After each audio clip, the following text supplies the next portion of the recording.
El 21 de septiembre de 1960 se encontró un nicho rectangular en el templo. La pared por debajo de este estaba cubierta con tierra fina, como arena. Al limpiarla, notamos que había una parte abultada en forma de relieve. Sono ingresó a la excavación y comenzó a limpiar con una espátula de bambú. Su mano comenzó a temblar al revelarse el relieve en forma de 2 brazos cruzados. Mi nombre es Sergio Sáez Díaz y con estas palabras de Yoshio Nuki iniciamos este final de temporada de Más de 200, dándole un cierre a nuestra serie sobre el origen de la civilización andina. Estamos a punto de cumplir 200 años como país. Sin embargo, mucha de nuestra historia, de miles de años, está cubierta por una neblina de ideas ya superadas y de leyendas. En este programa Sergio intentará disiparlas y hacernos ver cómo aún hoy se conservan varios elementos de nuestro pasado.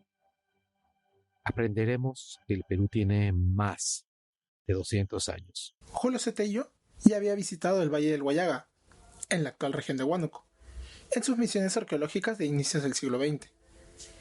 En varios sitios, entre ellos Cotos, había podido recuperar material que él consideró chavín, y los incluyó en esa gran área de la cultura chavín que había descubierto y definido. Ahora sabemos que muchos de estos sitios no solo no eran chavín, sino que eran incluso más antiguos que el conocido sitio de Conchucos. Pero estos primeros registros contribuyeron al conocimiento inicial del pasado andino. El material del Huallaga llamó bastante la atención a los investigadores que colaboraron con la primera misión japonesa, una expedición de científicos japoneses que vinieron a investigar los Andes desde la antropología, arqueología y la geografía, y que recorrieron todo el territorio andino, registrando muchos sitios arqueológicos y recuperando bastante material. Al finalizar su viaje, decidieron iniciar excavaciones en el sitio de Cotos, atraídos por el material cerámico y con el objetivo de desentrañar los orígenes de la civilización andina. Los trabajos iniciales de Izumi Shimada y su equipo recuperaron muchísimo material contemporáneo con chavín de Huántar, incluyendo recintos y abundante fragmentería, por lo que bautizaron a esta época como fase chavín del sitio de Cotos. Todo un periodo ocupacional que actualmente estaría fechado entre 800 y 500 antes de nuestra era. Y debajo de estas construcciones encontraron unas 2 ocupaciones más antiguas, que bautizaron como fases Cotos y Huayra-Jirca, siendo la segunda más antigua, llegando hasta el 1500 antes de nuestra era o un poco antes, y presentando cerámica que luego se relacionaría con material de la selva baja. Pero el sitio guardaba una sorpresa más. Hacia el final de la primera temporada, los investigadores encontraron un recinto mucho más antiguo, uno que indicaba una ocupación sin presencia de material cerámico. Como señala el comentario con el que empezamos este episodio, pudieron exponer lo que luego sería bautizado como el Templo de las Manos Cruzadas. En esa época, la década de los 60, era el templo serrano más antiguo descubierto en los Andes, y sirvió para definir la fase mito, anterior al 1500 antes de nuestra era, y a toda ocupación cerámica del valle. El Templo de las Manos Cruzadas terminó siendo totalmente expuesto con las posteriores temporadas.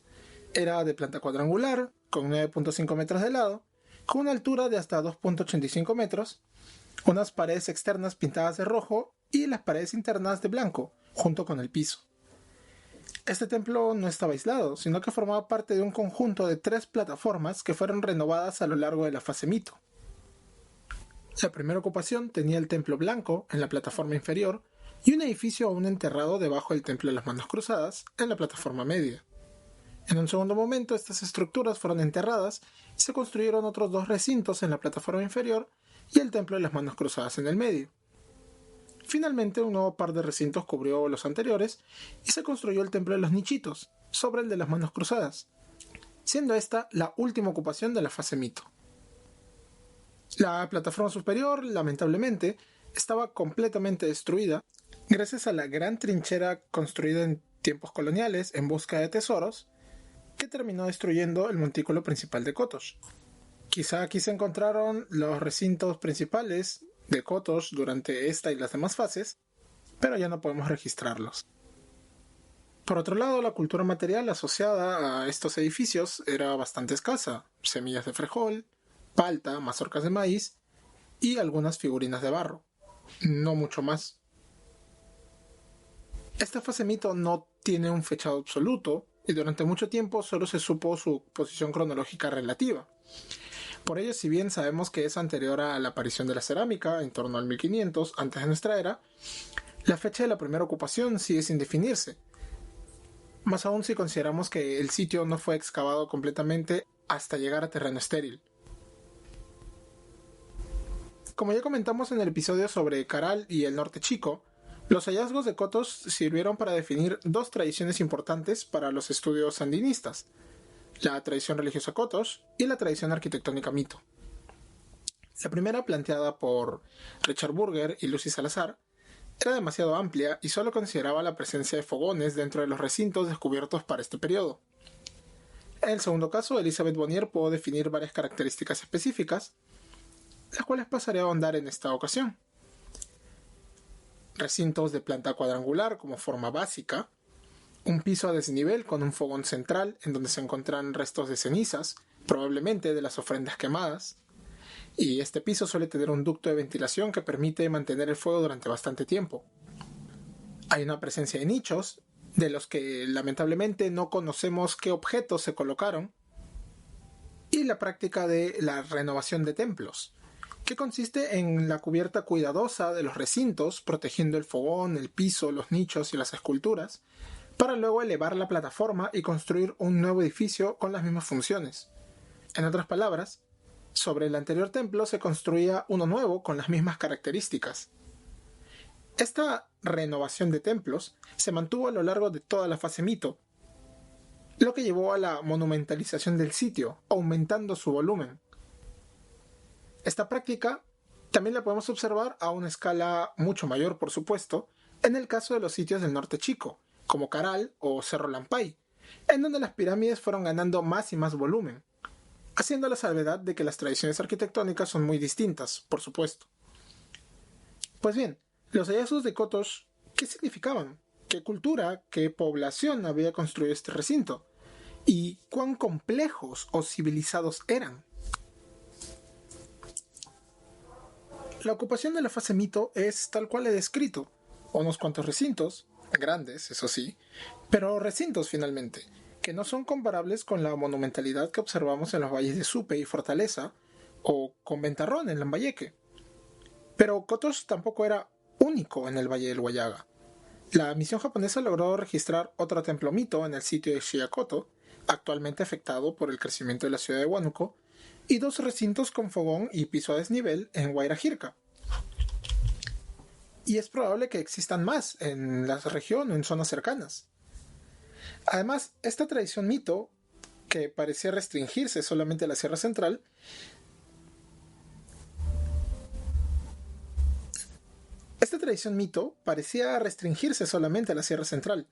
pero hace pocos años se realizó un descubrimiento fascinante en la ciudad de Lima. A un costado del conocido edificio 1 de El Paraíso, en el valle bajo del río Chillón, distrito de San Martín de Porres, se encontró otro templo mito. ¿Qué hace esta tradición tan alejada de su supuesta área central? De momento no conocemos casi nada de este nuevo hallazgo. Los niveles de ocupación aparentemente están debajo del edificio 1, el cual es también de tiempos precerámicos, pero está construido en una tradición arquitectónica completamente diferente. Lo interesante es que nos permite fechar Lo interesante del hallazgo es que nos permite fechar la tradición mito como en una época anterior al edificio 1, lo cual nos permite tener una idea relativa de su posición cronológica. Y esto es importante porque, como ya hemos mencionado, hasta ahora no tenemos fechados absolutos de los templos mito. Entonces, ¿eran contemporáneos con Santana la Florida, Ventarrón y Caral? Con seguridad fueron contemporáneos con sus ocupaciones más tardías, cuando todos estos sitios estaban en su época de auge. O sea, en otras palabras, hacia el 2000 antes de nuestra era. Es probable que durante estos tiempos los sitios mito hayan entrado en una red de intercambios mucho mayor, aprovechando su posición intermedia entre la costa y la selva, y difundiendo una tradición arquitectónica que fue adoptada con variaciones en los sitios del norte chico, por ejemplo. En la costa central, sin embargo, terminó desarrollándose una tradición propia, bautizada como Tradición El Paraíso por Michael Mosley, y que el arqueólogo César Cornejo retoma para analizar la región. Consiste en el empleo de una unidad formal, que consta de un recinto de forma rectangular dividido en dos espacios por medio de un muro más delgado y de menor altura, en el cual existe un acceso que comunica ambos. La repetición de esta unidad formal termina definiendo el edificio 1 del Paraíso y también al edificio excavado en Pampa de los Perros, un asentamiento ubicado al frente del Paraíso, en el otro margen del río Chillón.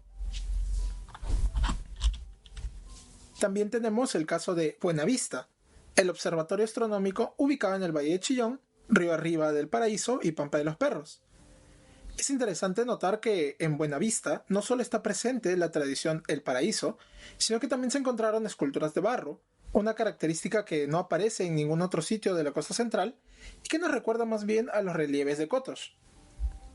Pero en Pampa de los Perros también encontramos una plaza circular, un elemento ausente en el resto de la costa central, ausente en la sierra, pero sí bastante difundido en el norte chico y más al norte. Pero sí bastante difundido en el norte, incluyendo los valles del norte chico, Casma e incluso el valle de Chao. Y Casma. Pero la plaza circular más antigua fue encontrada en los niveles más profundos de Sechín Bajo, en el valle de Casma, costa de Ancash, y fecha hacia el 3000 antes de nuestra era, cerca de 500 años antes de las primeras ocupaciones de Caral. ¿Qué está pasando acá? Es como si todas estas tradiciones se estuvieran superponiendo una encima de otra, pero tomando características regionales y sin terminar imponiéndose a las tradiciones locales. Bueno, sí, eso es lo que está sucediendo. Las esculturas de Buenavista y Cotos no son estilísticamente similares. La plaza circular de Pampa de los Perros es relativamente pequeña y se asocia con recintos y un pequeño montículo, mientras que las del norte chico son enormes construcciones asociadas a enormes pirámides o grandes complejos arquitectónicos, y la de Sechín Bajo está frente a una plataforma relativamente baja. Los templos mito del Huallaga son recintos construidos sobre plataformas y están en la parte más importante de los asentamientos, mientras que el de Paraíso está cubierto por el edificio 1 y es abandonado, y en Caral tienen una presencia secundaria. Y a esto le podemos sumar también el sitio de La Galgada, en donde tenemos sucesivas pirámides, como en el norte chico, frente a la cual hay una plaza circular, como en Casma. Y a esto le podemos sumar también el sitio de La Galgada, en el valle del río Tablachaca, en Ancash. Aquí tenemos una pirámide construida siguiendo la tradición de renovación de templos, como en el norte chico y en el Huallaga, frente a la cual hay una plaza circular, como en Casma, y en cuya cima tenemos una versión local del templo mito, como en el Huallaga. Termina siendo una suerte de crisol cultural, uno más de estos crisoles culturales. Viendo este panorama tan complejo, ¿cuál podemos señalar como el origen de la civilización andina? En todo caso, ¿a qué estamos llamando civilización? Personalmente no soy muy fan del término. En el caso andino hemos visto que se ha promocionado a Caral como la cuna de la civilización andina, equiparable a las otras cunas, en este caso Mesopotamia, Egipto, el Valle del Indo, China y Mesoamérica. Sin embargo, al reducir el desarrollo cultural de todo el mundo a solo unos 6 focos es bastante discriminador y bastante colonialista, dicho sea de paso. ¿Qué sucede con Norteamérica, por ejemplo? ¿Qué sucede con África Occidental? ¿Con África Oriental? ¿Con el sureste asiático? ¿Acaso estos lugares no desarrollaron sus propias civilizaciones? El término está muy asociado con la aparición de los primeros estados, con la aparición de la desigualdad. Y este fenómeno no solo fue universal. Hay muchas regiones en donde no se desarrollaron estados propios y recién pasaron a formar parte de uno por medio de la conquista.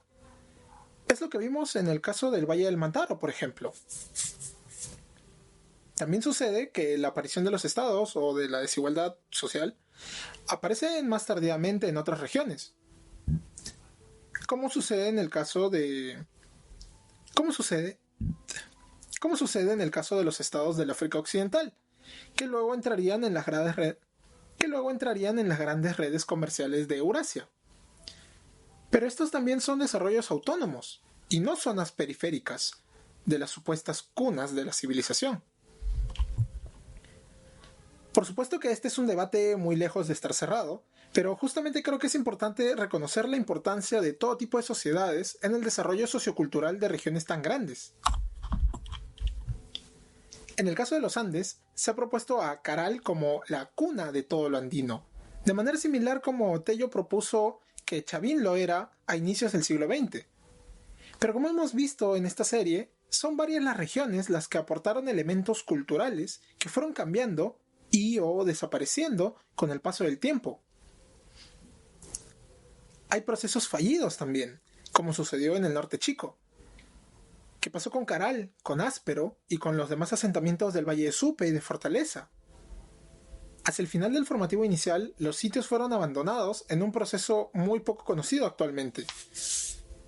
Pero estos valles no volvieron a desarrollar grandes construcciones, ni destacan particularmente durante el resto de la historia precolonial. La región se convirtió en una zona periférica, a donde llegaron influencias del norte y del sur. Los templos mito de la Sierra Central terminaron siendo otro proceso fallido, pues las ocupaciones posteriores no tienen nada que ver con esta tradición constructiva, ni con los ritos de quema asociados a estos recintos. Independientemente del tipo de sociedad que los construyó, el tipo de organización social que existió en el Valle del Guayaga, en sitios como Cotos, como Xiacoto, como Guayrajirca,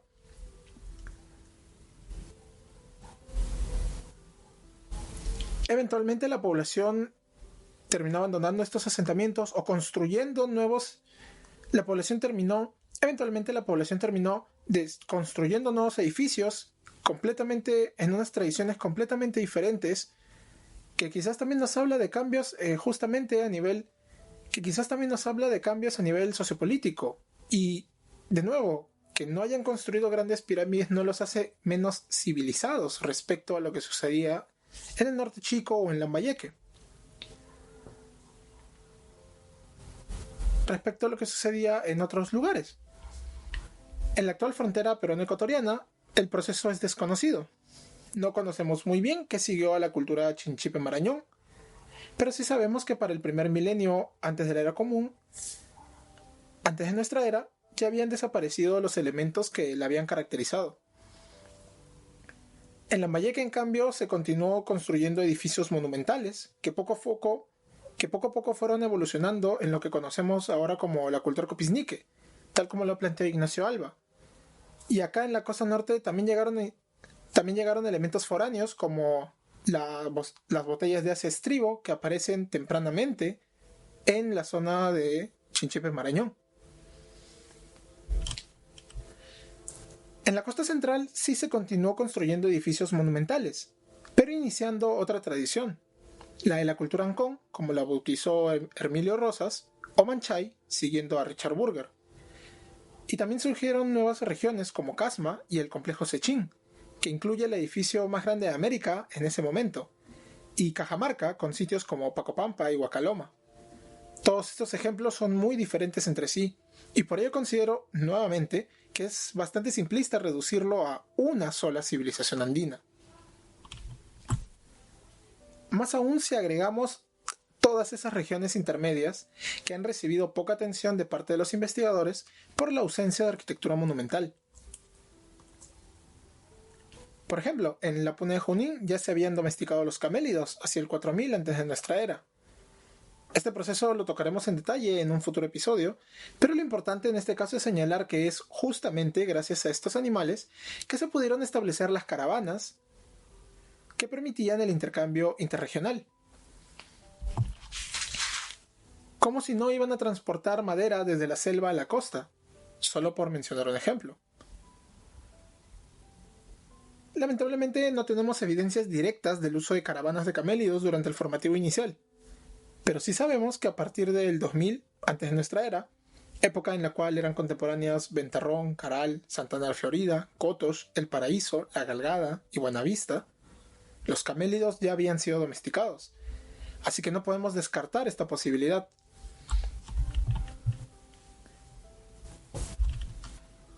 En todo caso, ¿tenemos más de una civilización andina? Yo creo que sí, independientemente del tipo de sociedad, estatal o no, que se desarrollara en esta época o en tiempos posteriores. Es importante reconocer que todas ellas soportaron diferentes elementos que se fueron difundiendo en diferentes regiones, y que también hubo procesos fallidos a lo largo de los varios siglos que antecedieron la llegada de los conquistadores en la primera mitad del siglo XVI. Caral no fue el único caso. También tenemos el posterior colapso de los templos del Formativo hacia el 500 antes de nuestra era. Un colapso mucho más grande porque afectó casi toda la sierra y costa norte. Y tenemos también la desaparición de procesos panregionales como Huari y Tiwanaku. Esperamos tocar todos estos temas en un capítulo futuro y así poder seguir con la historia de las sociedades, las culturas, las civilizaciones andinas. Y bueno, este ha sido el capítulo final de esta serie. Hay muchísimo por hablar de Cotos, de La Galgada, el mismo sitio de Ventarrón o el mismo sitio de los mismos sitios del Norte Chico o el mismo El Paraíso, que tiene muchísima investigación a lo largo de tantos años de estudios, pero creo que justamente podemos hablar de estos sitios en otros capítulos hablando de otros temas, como Cotos, por ejemplo. Voy a regresar cuando eventualmente hablemos del formativo tardío, y sitios como Chavín, como Conturhuasi, Cotos entra dentro de esa dinámica. El Paraíso también queremos dedicarle otros capítulos a la costa central. Y bueno, ustedes pueden visitar el sitio.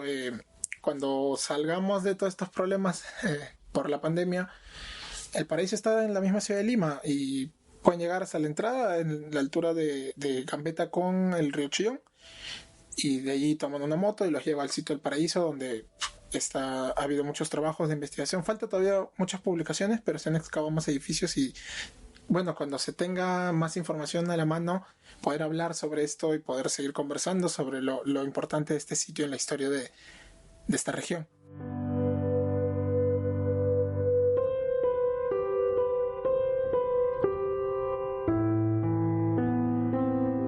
Como en todos los capítulos, les dejo las fuentes que pueden revisar.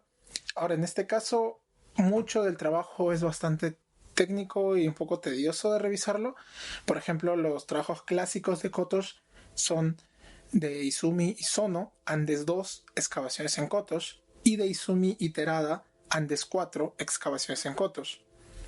Son muy pesados, son descripciones de las capas, de los muros, de las asociaciones de estos elementos. No creo que puedan conseguir los libros, digamos, si quieren comprarlo, pero sí están en bibliotecas, como por ejemplo la biblioteca del Museo de Arqueología de Pueblo Libre. Pueden revisar también las láminas, las imágenes son cosas alucinantes. Estos trabajos son de finales de los 60 e inicios de los 70. Hasta ahora son clásicos de la arqueología andina. Pero si esto es muy pesado, creo que un texto muy muy interesante que a mí me gusta mucho es el de Yoshio Onuki, 50 años de estudios arqueológicos en el Perú, realizados por japoneses. Este es el prólogo del libro Las cronologías del formativo de Peter Kaulik, publicado en el 2010, que creo que todavía lo pueden encontrar a la venta, en Fondo Editorial de la Católica.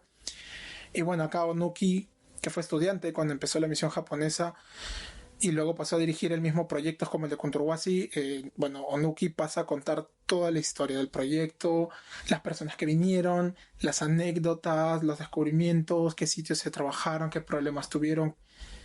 Es muy interesante también para conocer un poco de la arqueología del Perú, ¿no? Por ejemplo, una de las cosas tristes es la destrucción de uno de los frisos del Templo de las Manos Cruzadas, que fue ahí mismo nomás. Hicieron el descubrimiento y lo taparon, y cuando regresaron en el siguiente proyecto, en la siguiente temporada, lo habían destruido, seguramente buscando tesoros, que es una historia lamentablemente bastante común en nuestro país, ¿no? Los huaqueros, los buscadores de tesoros, creen que detrás de siempre va a haber tesoros, ¿no? Siempre va a haber oro. Y bueno, lamentablemente así se destruyen muchos sitios. Pensaban que detrás del friso de las Manos Cruzadas iba a haber algún tesoro, y bueno, no había nada. El que se conserva luego lo cortaron, lo sacaron y bueno, ahorita está en exhibición en el Museo de Arqueología de Pueblo Libre. Yo creo que tendría que regresar, pero bueno, esa es una discusión que se puede tener, ¿no? Sobre el tema del patrimonio. Sobre el paraíso hay muchos trabajos de investigación, la mayoría en inglés, pero si quieren un trabajo actualizado que resume un poco las propuestas es el de César Cornejo. Él hizo su tesis de licenciatura sobre el sitio de Pampa de los Perros, pero justamente para esta tesis analizó todas las evidencias del valle, ¿no? Entonces creo que pueden revisar el artículo Arquitectura precerámica monumental en la costa central, la tradición El Paraíso, publicado en la revista Investigaciones Sociales, número 30, está disponible en internet en la página de las revistas de investigación de San Marcos. En más detalle podrían buscar su tesis de licenciatura en Cibertesis, el repositorio digital de San Marcos, pero yo creo que está bien resumido todo en este artículo de investigación. Sobre la galgada está el trabajo de Terence Grieder y sus colaboradores, La Galgada Perú, A Pre-Ceramic Culture in Transition, que de nuevo es también un trabajo bastante pesado de leer porque es bastante técnico. Creo que también lo pueden encontrar en la biblioteca del Museo de Arqueología de Pueblo Libre. Y para una síntesis del panorama del formativo inicial, pueden revisar el artículo de Rafael Vega Centeno, El periodo arcaico tardío en perspectiva regional, nuevos aportes, publicado en el libro Repensar el Antiguo Perú, aportes desde la arqueología, editado por el mismo Vega Centeno, y que lo venden en el Instituto de Estudios Peruanos y en el Fondo Editorial de la Católica. Creo que esta también es la más reciente síntesis, es del 2017 el libro, y la mejor hasta el momento de lo que conocemos de este periodo, ¿no? Hasta ahora se siguen investigando los sitios del Norte Chico y bueno, lamentablemente no hay muchas publicaciones científicas sobre el proyecto. Los sitios del Paraíso también han tenido investigaciones recientemente, esperemos que salgan los trabajos de síntesis con todas las evidencias arqueológicas halladas. Ventarrón no tiene muchos más trabajos, aparte del que ya comenté de Ignacio Alba. En la frontera peruana-ecuatoriana todavía se está intentando hacer nuevos trabajos de investigación en Monte Grande, por ejemplo.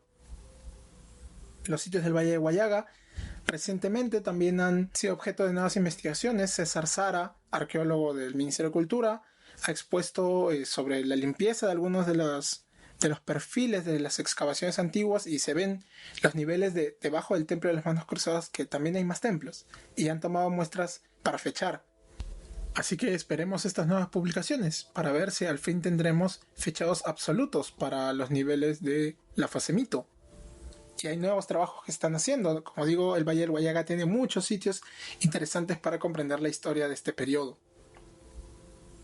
Y bueno, este año el comité editorial de la página Trama, Espacio de Crítica y Debate, que busca difundir temas de historia, de antropología, de historia del arte, en general ciencias sociales, me pidieron escribir un pequeño texto sobre Caral, sobre el debate del origen de la civilización andina, a partir de un pequeño hilo de Twitter que hice criticando algunas de las ideas, ¿no? Si quieren pueden revisarlo. El texto está, como digo, en la página tramacritica.p y se titula Caral, origen de la civilización andina. Y bueno, acá de manera resumida toco varios de los sitios, varias de las regiones que conocemos para este periodo. Hay mucho por conocer, hay mucho por investigar. Esto está en debate actual y eso es interesante, porque muchas de estas ideas se están cambiando, ¿no? Así como cuando vimos en el capítulo Moche, ¿no? Hubo un cambio de paradigma importante en los 90s cuando se reconoció que no existía una sola cultura moche, sino que por lo menos hay los mochicas del norte y los mochicas del sur. O en el caso del Valle del Mantaro también, en donde se ha puesto en duda la idea esta de una nación huanca para todo el valle, y los nuevos trabajos hablan de los Xauxas, de los huancas, y se sigue trabajando mucho más, ¿no? Sobre las guerras andinas de la misma manera. Entonces, el debate sobre el origen de la civilización andina sigue en pie, sigue abierto. Y bueno, si no están de acuerdo, si creen que las cosas que también estaba planteando son equivocadas, háganlo saber, hay que seguir discutiendo. Esto no es solamente un tema que hablemos entre arqueólogos nada más. Es importante saber qué es lo que opina la gente y cuáles son sus impresiones. O si consideran que hay trabajos que están mal hechos. Por supuesto, los arqueólogos, los investigadores no son infalibles. En fin, espero que esta haya sido un buen cierre para esta serie. Es la primera serie que hemos terminado y es también el final de temporada de este podcast, el final de temporada de este año. Un proyecto que yo de verdad agradezco mucho a todos nuestros seguidores. Yo agradezco mucho al apoyo que le dan con su escuchada, con sus compartidas. Y bueno, seguramente ustedes también recomendando a algún amigo, algún conocido que le pueda interesar la historia andina. Yo personalmente les agradezco a todos ustedes, agradezco también a Carlos Berteman, que me estuvo insistiendo durante mucho tiempo para sacar el proyecto adelante y que, bueno, nos hospeda en Podhouse y es el que edita los audios. Muchas gracias, porque también sin él este trabajo no estaría acá. Gracias a Talia Arias por el apoyo revisando y corrigiendo los textos antes de que los grabe, escuchándolo antes de que salga para corregir muchos problemas que han tenido. Yo de verdad tengo mucho por mejorar, sea en redacción, en dicción, en incluso la búsqueda de las fuentes. Lo que sí quisiera siempre es entregarles la información más actualizada y la más rigurosa posible. No solamente, yo no quiero dejarles solamente con la revisión de un texto de síntesis y ya, no. Quisiera aprovechar justamente los conocimientos que tenemos para hacer accesible esta información arqueológica que, como hemos hablado varias veces, no es tan disponible, no es de fácil acceso, ¿no? Y es por eso también la demora en los capítulos. Espero que nos puedan comprender al respecto. Tenemos muchas ideas para seguir con el podcast, tenemos muchos programas que queremos tocar, tenemos series pendientes que estoy muy emocionado por terminar. La serie de la historia del pueblo mártir, Cerro de Pasco, va a continuar, mucho más triste, lamentablemente. El próximo año espero poder tocar todo el tema del siglo XIX, el siglo XX, la llegada de las mineras. El tema de las guerras andinas, quiero tocarlo nuevamente hablando de las conquistas incas y mostrando realmente que la historia tampoco es de buenos y malos, ¿no? Porque hay mucha romantización de lo incanato y lo podemos ver cuando se comparten en los grupos de Facebook algunas de estas historias de las conquistas y también de las crueldades que tenían los incas, y mucha gente dice que no, que todo es un invento, que todo es mentira de los españoles. Y no, o sea, yo quiero también que este tipo de cosas se puedan ir superando poco a poco, ¿no? Quiero tocar también más temas de historia colonial e historia republicana. Y quizás empezar una serie sobre historia de la esclavitud, una parte importante de nuestro bagaje cultural del Perú actual, y que no se reconoce mucho, creo, a nivel de la cultura popular, más allá de la misma comunidad afroperuana. Y bueno, de la llegada de las distintas comunidades acá del Perú, tenemos a la comunidad Nikkei y a la comunidad Tuzán. Tenemos historias también de la llegada de los polinesios por la esclavitud. O sea, hay muchas cosas que quisiera difundir, que no es de historia tan conocida y que creo que les va a gustar muchísimo. Así que, nuevamente, muchas gracias. Nos pueden contactar por medio de Twitter, @más de 200 en números. Nos pueden contactar a partir de mi cuenta de Twitter personal también, @Sergio Sáez Díaz. Síganos, vamos a seguir compartiendo más contenido ahora en estas pequeñas vacaciones que nos daremos. Estaremos regresando, espero que sea entre marzo y abril. Y bueno, eso sería todo. Nuevamente, gracias por escucharnos.